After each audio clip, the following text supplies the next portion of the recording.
media, but truly, it shows the sad state of Philippine agricultural exports, and let's try to work on some possible solutions to that. Before I continue and introduce the next speaker, I'd like to acknowledge our friends in the media, Mr. Carlo Mateo and Carlos Peña from GMA DZBB, and then Juan Alimuro and Eli Saludar from DZXL 558.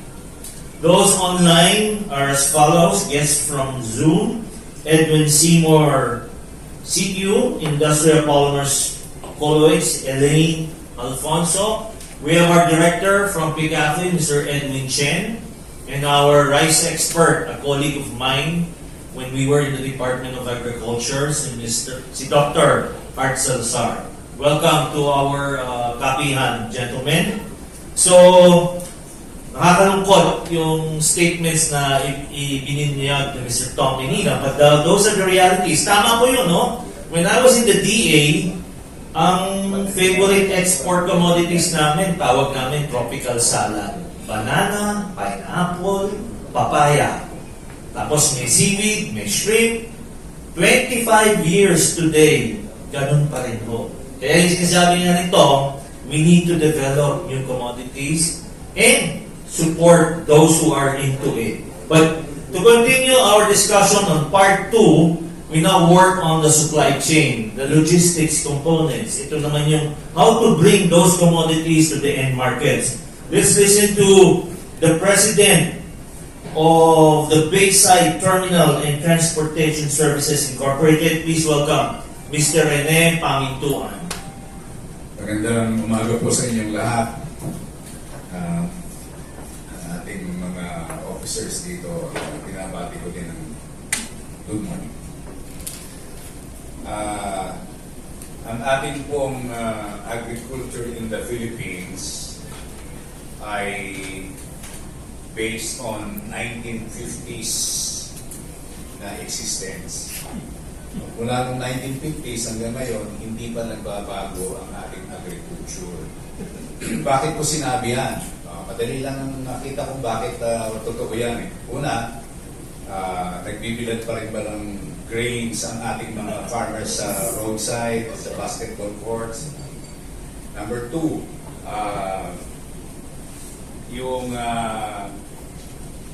we continue to till the soil using carabaos. Diba? So kung yung lolo ko in the 1950s was doing that, at yung mga farmers ngayon are still doing the same thing by now, di walang pinagbago. Diba? So ang tanong, bakit walang pinagbago? Isa sa mga issues na hindi rin nagbabago, yung issue ng perishability and spoilage.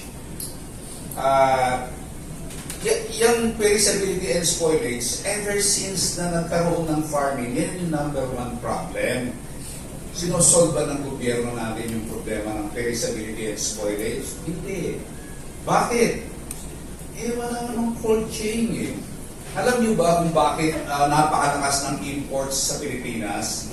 Kasi lahat ng cold chain facilities are concentrated in the demand side, which is Metro Manila. Nandito silang lahat.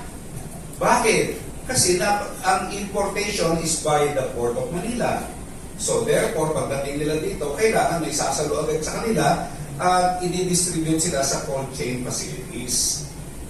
Ngayon, ang tanong, bakit demand side lang ang sinusolve ng gobyerno? Bakit hindi nila sinusolve yung supply side? Saan ba ang supply side? Nandun sa mga probinsya, sa rural areas. So if you did not put the cold chain facilities there outside, you are not solving the supply side and production side. Isn't it? You're not doing it. Okay? It's a huge elephant in the room, pero hindi nila masolve-solve. Bakit ganon? Exports cannot be developed without surplus production. Kung wala kang cold chain doon sa probinsya, sa rural production, the perishability and spoilage problem remains. It is the biggest issue and problem of everybody. Lahat ng farmers, lahat ng fishermen, yun ang number one problem nila, yung spoilage and perishability. The prices of your produce every hour goes down, di ba? Bakit? Kasi hindi mo siya ma-preserve eh. Do you know that out of 7,600 islands in the entire country, there are very, very few ice-making machines provided to the fishermen. So lahat ng catch nila, this is the reason why magaling tayo sa tuyo, sa ulan, okay, at sa dahil at kung ano-ano pa. Bakit? Kasi yun lang ang kayang gawin ng mga fishermen natin. Okay, yun naman mga farmers natin, magtatanim ng surplus, for example, nag-harvest ng sobra sa kamatis. Anong gagawin natin sa kamatis? Pinagalitan pa nga sila ng DA noong isang araw. Ba't kayo nagpuproduce sa sobra-sobra, wala na pa kayong market? Sabi ko, napakatanga yata.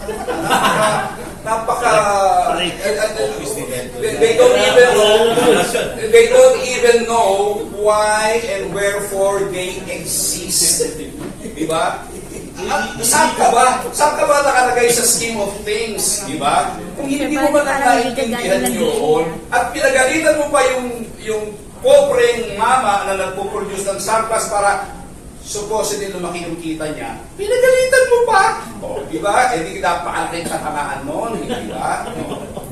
So, yan yung isang masakit na sitwasyon natin, ano?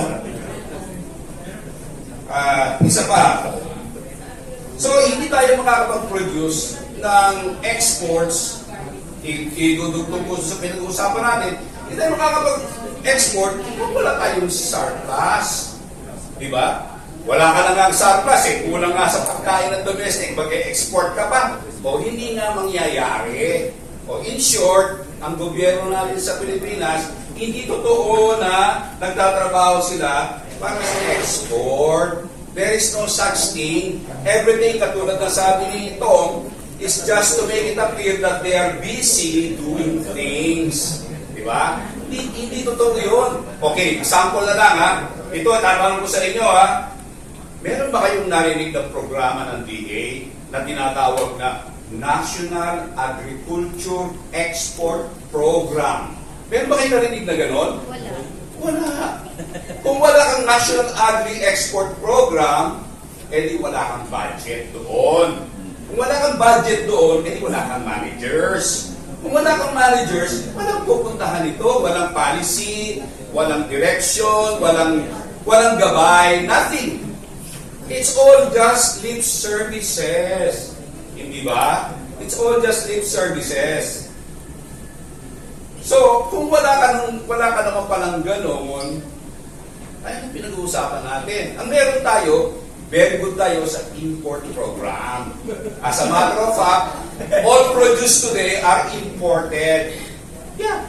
Do you know that even Rufina patis is imported? Do you know it's being done already in Bangkok, Thailand? I was in the United States. Bibisit ako sa mga groceries doon, tinitingnan ko. Nakita ko yung Rufina patis. Okay Rufina patis. Pagtingin ko, produce of Bangkok, Thailand.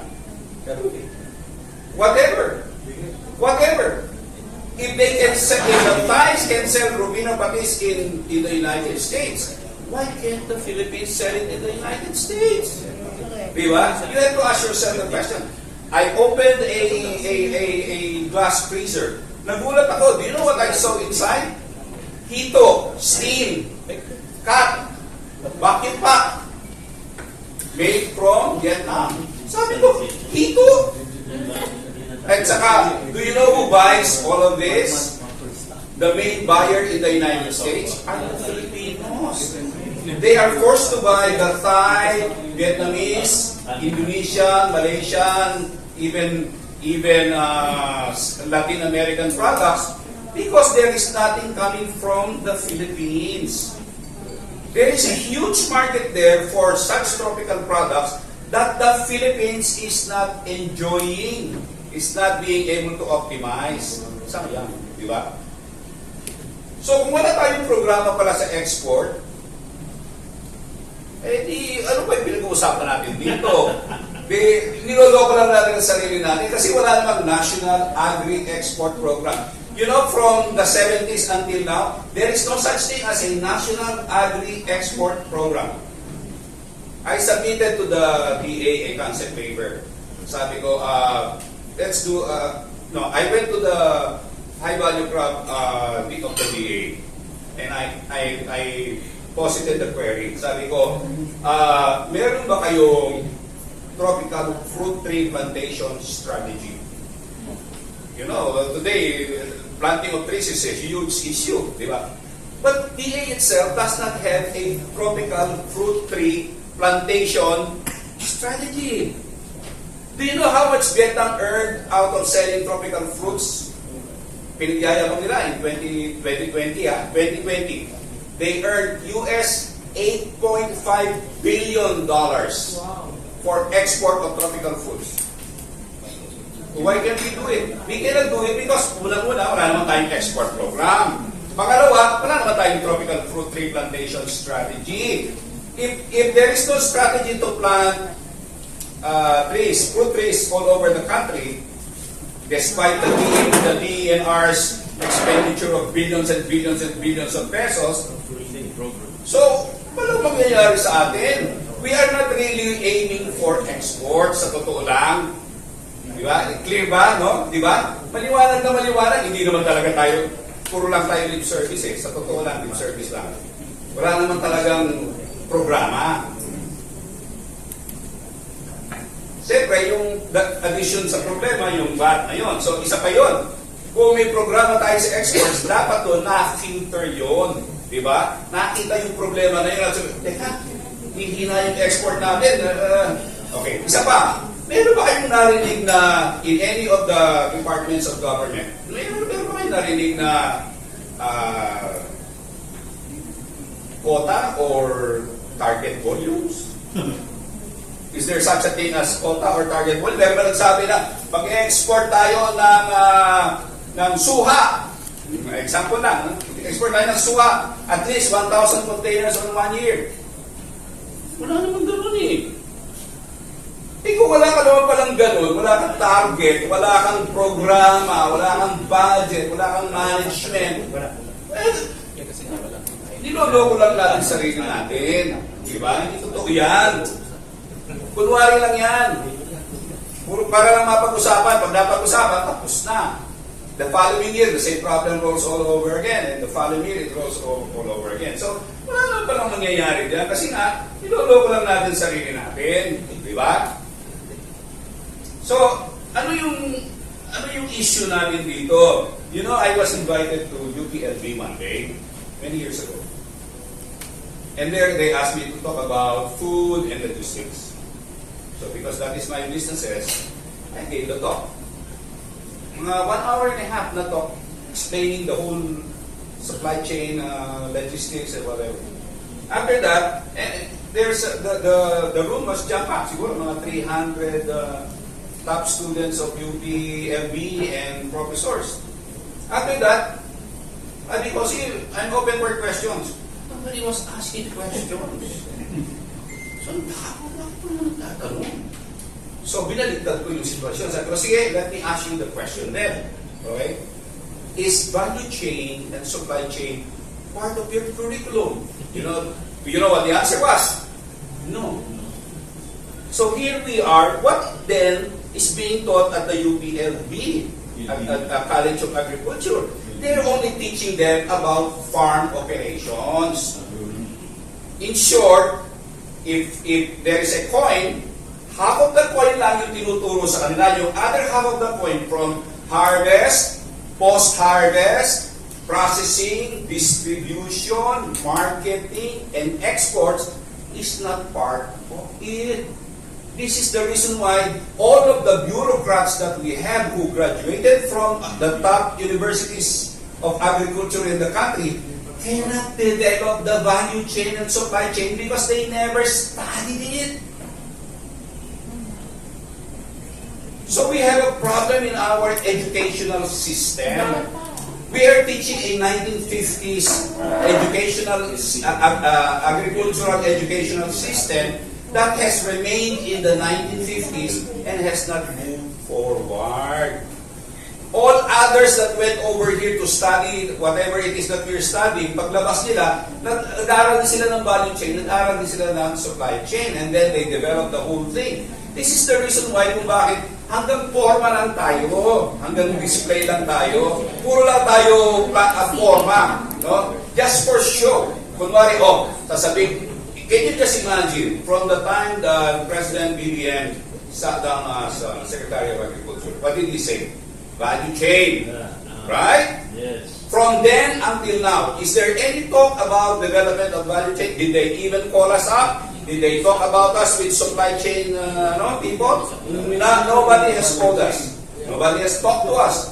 So what is happening there? We don't know. We don't know. If we're just going to go back to the old traditional system, we are not solving the problems of agriculture in our country. So value chain is very important, so important that we need to solve that problem. So value chain and supply chain would allow us to process, manufacture, trade, and follow export standards. Ang hindi, binanggit ito ni Tom kanina, pero i-emphasize ko lang, Do you know, you cannot export unless meron kang mga certifications, standard certifications. At ang dami-dami ng mga export standards na yan. Meron yung HACCP, meron yung GMP, meron yung GAP, GMP, HACCP, meron Australian standard, Japan standards, Thai Korean standards, etc., etc., EU standards. How can an ordinary farmer follow that? How can an ordinary farmer export directly to the United States? Whereas the Thai and the Vietnamese farmers are already exporting directly. Why is that? Because they have the value chain. Okay, what is the value chain? I give you a specific, simple standard lang na sitwasyon. Dole and Del Monte have been operating in the country since Del Monte has been here pre-World War II pa, but Dole has been here since after World War II. What is it that they do? Because I grew up in Mindanao, nakikita ko ito, When you export the bananas, fresh bananas, they process them through their value chain. Meron silang packing house. There they wash it, they sort it, they measure it, they put it in the carton boxes, they wax it, etc., etc., until it ends up inside the container, and then the container goes to the port. So kung very observant lang itong mga taga-DA natin at saka taga-DTI, what do you need to do? You just copy the best practices of the multinationals and apply it regionally to all the regions of the country. And if you are able to do that, edi yung mga farmers and fishermen in that area will have a toll facility that they can use. But it's not there. So if it is not there, the farmers are two words: unenabled and unempowered. Okay? Tapos, anong binigay ng DA sa kanila? Binigyan sila ng bagsakan. Doon sa bagsakan, doon mo i-deliver lahat yung produce mo, doon mo ibebenta. Bumisita ako sa bagsakan. Anong pagkakaiba ng bagsakan doon sa palengke? Wala. So, naglalaban pa yung dalawa ngayon. Yung palengke at saka yung bagsakan, naglalaban pa. Secondly, they were not taught the right standards to keep. Nakalatag lang sa semento lahat ng produkto. Do you know, I learned one thing. I'm also an exporter. Nag-export ako ng Cavendish bananas and pineapples to Dubai. I went to Dubai and the Arab taught me this. Sabi niya sa akin, Rene, pinuksan niyo yung pineapple. Okay, check natin ha, sabi niya. Gumawa siya ng isa. I-slice niya sa harap ko. Pagka-slice, nagulat ako. Alam mo, iitim-itim yung gitna ng pineapple. Buti na lang, isa lang ang merong ganon. Okay? Hindi lahat. Pero you know what he told me? Rene, sabi niya, sa tinagal-tagal ko sa pag-import ng pineapples, alam mo ba anong problema nito? Sabi niya sa akin, ano? Sabi niya, nahulog ito sa lupa. Imagine mo yun, ha? Sabi ko, gano'ng katagal nahulog sa lupa? Kahit sandali lang yan, basta nahulog yan sa lupa, sabihan mo lahat ng mga farmers mo, anything na dumapo sa lupa o sa simento, huwag na nilang isama. Dahil masisira lang ang quality mo. Kayo nga lahat dito, hindi nyo alam yan eh. Di ba? Nahulog lang sa lupa, pero tayo nga, nilalagay pa. Lahat ng pagkain natin nasa lupa eh. So, ano yung bagsakan na yun? Dinastusan ng gobyerno ng karami-karami milyon-milyones, but they did not level up the standards. So, ganun pa rin ang produkto natin. That is the reason why we cannot export. Because our own DA do not understand standards. They do not know how to teach it to the farmers. And therefore, we will never go level up. We will never be able to export because we don't understand. And you need a facility like a packing house or a processing center or even, here goes the gist of what I'm trying to say. Sabi ko, kung pwede, okay, food terminal system. During the 1970s, our President Marcos Sr. set up the food terminal system in Taguig. Sadly, napunta siya ng political debacle hanggang sa nawala na lahat. Kalimutan na lahat, di ba? But that is the right system. You know why I realized that is the right system? When I visited Dubai, I went to the Amir market in Dubai. Right, no? When I went there, I saw a huge food terminal system nila doon. Every trader is operating his own cold chain facility. Wow! And this is the reason why Dubai catapulted itself to become the principal food supplier of the entire Middle East. They are not producing it, they're only traders. But they all receive it there, they process it there. And then they ship it to Oman, they ship it to Saudi Arabia, they ship it to all the other areas around. We never learn. We don't even know. Our DA doesn't even understand what we're losing. Okay, so ano yung suggestion ko? Because I'm in the supply chain and logistics business and in the shipping business itself, I've been in that for the last 40 years. Ito yung isa-suggest ko sana. Mag-create ng hub and spoke system for food distribution. Every region will have its own regional food terminal. And then Clark, with the huge area that it has right now, Clark will be the national hub. Okay? What does that mean? Clark is near to Subic. So lahat ng imported food to stop all of this smuggling should only be coursed through that area for customs processing and quarantine clearing. Doon lahat sila papasok. Bakit doon? Because it is near Metro Manila, which is the demand side. And then Central Luzon is already booming as well. It is really the right place. And all the regions now will have their own regional food terminals. Ano yung regional food terminal na isaset up sa mga regions? It will contain practically everything that is needed by the farmers. Gusto niya mag-dry, meron siyang mechanical dryer doon. Gusto niya mag-process, may processing center siya doon. Gusto niya mag-cut, mag-pack, whatever that needs to be done, bigyan mo siya ng ganun. Offered by the government as a toll service. Magbayad na lang siya ng per kilo or per CPM or whatever.